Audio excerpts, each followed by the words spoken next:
Hello and welcome to the top 10 movie characters on Bleach Brave Souls. Now I know it's been a while since I've done a top 10 that wasn't a popularity contest, so let me remind you what goes into these. I basically rank the characters from 10 to 1 according to how good they are, and I try to take everything into consideration, from PvP to PvE to the guild quests, co-op raids, inheritance zones, droplet zones, extreme co-op, and even the new Senkaimon quests. With that said, this list was particularly difficult, because as it stands, all of the movie characters are really good, in one form or another, especially with the new Senkaimon quests out. But with that said, this list does have to go from 10 to 1, and just because one character is ahead of another character, doesn't mean they're better in absolutely everything. With that said, here are the top 10 movie characters on Bleach Brave Souls.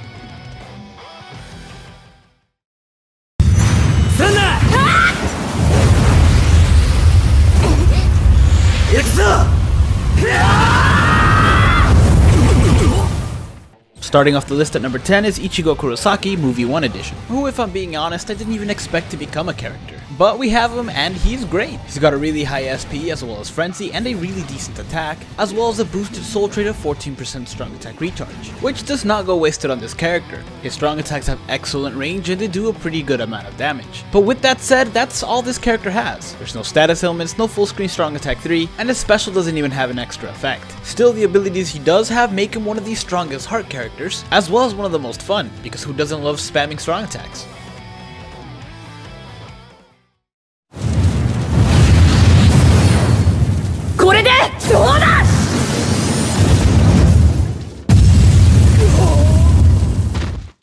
Next on the list is Yin and Yang, who were particularly difficult to place on this list. After all, they do have one of the highest attacks in the game, as well as a plus 50 bruiser and a plus 20 Nadalink.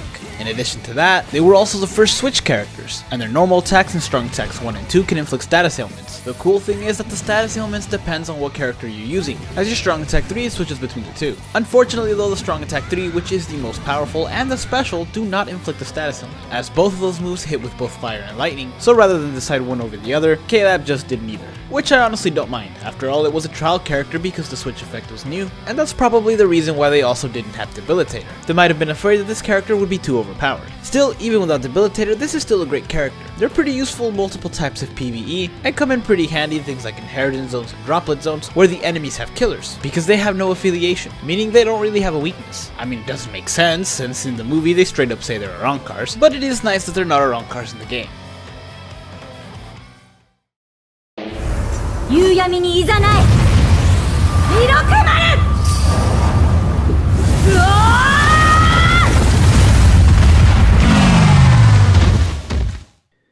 At number 8 on the list is a character that kinda hopped around so many places in this list, but in the end I did make her number 8. Now Senna has a really high SP as well as frenzy, a strong attack recharge link, and a hollow killer. It's a formula we've seen on many characters, so you may be asking yourself why does she hopped around so many places on the list. The reason is her strong attack 2, which is a crawling vortex move, and it makes Senna one of the best characters to take in guild quests. This is because that strong attack 2 racks up the combo incredibly fast, as well as deals a pretty good amount of damage. And it's not just guild quests, this Senna is actually good in any sort of PvE, because her strong attacks have pretty good range, and her normal attack is a ranged move as well. However, aside from this, she kinda suffers from the same thing as Ichigo, where she has a pretty good moveset to make her great in PvE, but that's about it. There's also no status ailments, and her strong attack 3 is not a full screen strong attack, but I will say her special at least does have an added effect of lowering the enemy's defense.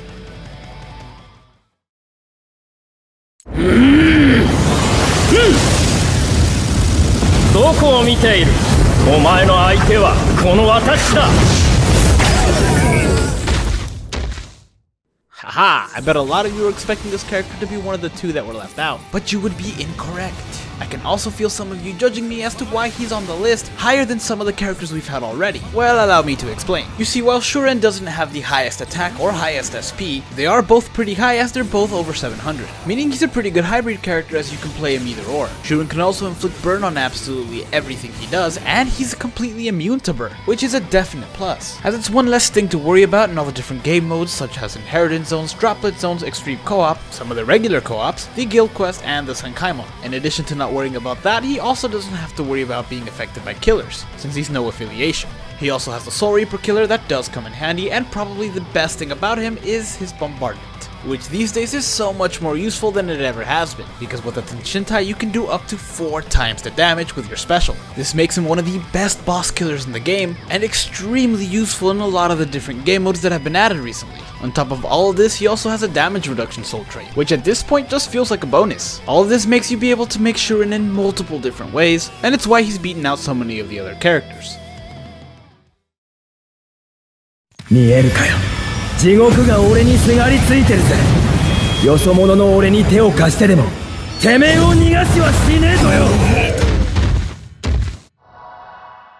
At number 6 on the list, we have Hell vs Ichigo, or Ichigo Movie 4, whichever you prefer. This Ichigo has one of the highest attacks in the game, as well as a boosted plus 25 Nadlink and a plus 50 Bruiser. This lets you deal so much damage, especially if an enemy is weakened, which he can do with his strong attack 3 and his special. He also has Debilitator, meaning that weakening is there for a few more seconds. Caleb also gave this Ichigo a Vortex move, which is a pretty good call in my opinion. After all, high attack characters don't have that big a use for their strong attacks, so having one of them be a Vortex move is a really good idea, as you can just trap him in there while he beats him senseless with his normal attack. It also gives this Ichigo an opportunity to do some crowd control, as his other strong attacks have pretty good range but don't really do that much damage. So yeah, overall this character is just a really good beat stick, who would be pretty good for autoing. His range attacks don't really do that much damage, but he more than makes up for it with his really powerful Nad. 私も本気で行きますか。切り裂き紅姫。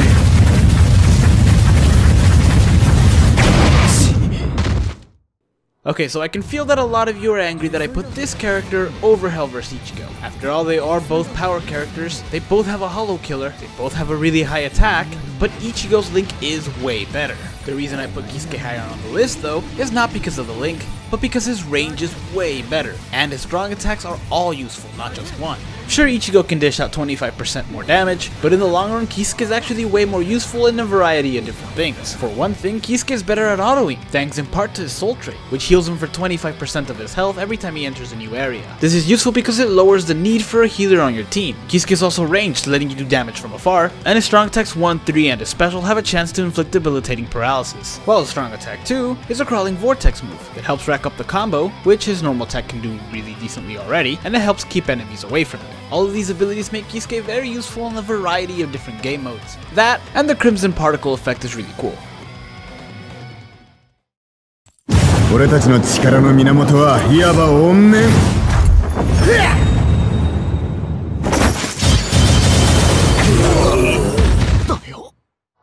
Next on the list is yet another no affiliation character, Kokuto, who like Senna in Movie 1 Ichigo, also has a high SP, Frenzy, and a strong attack recharge link.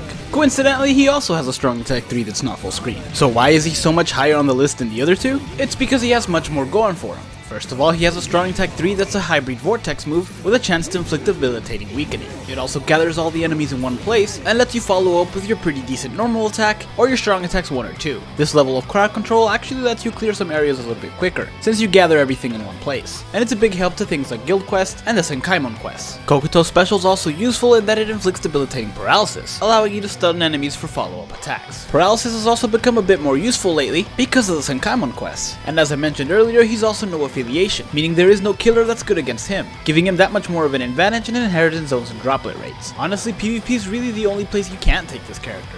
At least not yet. Who knows what we'll get in the future. 絶対に渡さない。僕らはずっと一緒だ。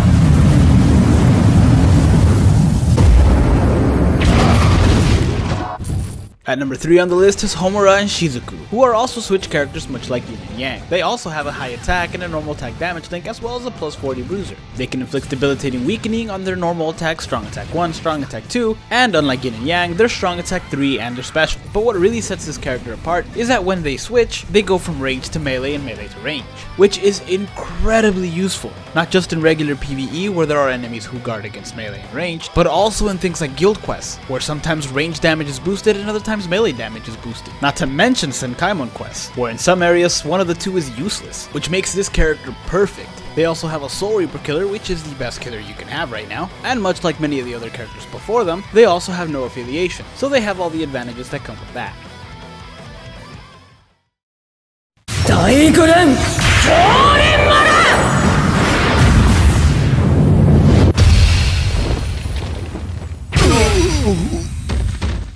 Coming in second is the movie 2 version of Sushiro Hitsugai, who is incredibly useful to have right now. He has a really high SP as well as Frenzy, and he has a debilitating freeze on all of his strong attacks and his special. Speaking of which, his strong attacks are really good. Strong attack 1 hits a ridiculous number of times, which is really good because it increases the chance of inflicting freeze, and his strong attack 3 is a charge move that doubles in strength when fully charged, even though it's not entirely full screen, which is not that big a deal since it does special levels amount of damage, making it really useful in all sorts of PvE, since it's kinda like having a pocket special. In addition to all this character is also ranged, and he has a Soul Reaper killer, which again is the best killer you can have right now.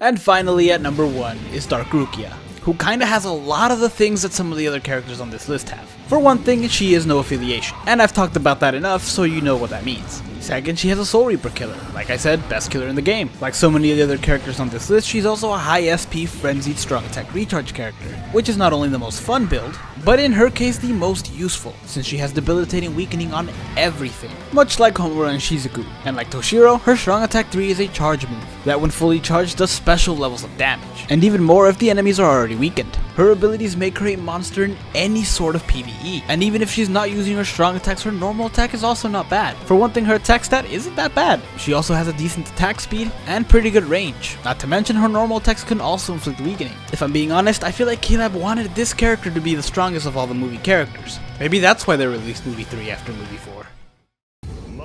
Now before I end the video, I did kinda wanna go over the other 2 characters who didn't make it on this list. I didn't feel like it was necessary to put in honorable mentions on this, since there were only 2 other characters. But I kinda wanted to go over why they didn't make it on the list for those of you who were a little curious. First, I wanna go over Ganryu, who actually did almost make it on the list. He's actually really not a bad character. He's got a high attack and NAD link, no affiliation, really good range on his NAD, and debilitating paralysis on his strong attacks 2 and 3. If I'm being honest, the only reason he didn't make it on this list is because I didn't see him being overly useful on more than a few types of quests. Don't get me wrong, he's a great character and really strong. It's just that everybody else was just a little bit better. Now moving on to Kusaka, who I actually wanted to put on here because I actually really like this character. And I tried to convince myself to do it but couldn't justify doing it. He does have debilitating freezing on everything, but his attack speed is a little slow, and he has a captain killer, which is really not that useful other than PvP, which he was supposed to be the counter for Etsu, but we don't really see that much of him now. As for PvE, he can be useful, but again, the captain killer kinda slows him down, and not having frenzy kinda lowers his chance to inflict a freeze. He does have bombardment, which is really nice, but it wasn't enough to actually put him on the list. With that said, I want to end the video here. Thank you guys so much for watching, like and subscribe if you haven't, and I'll see you in the next top 10.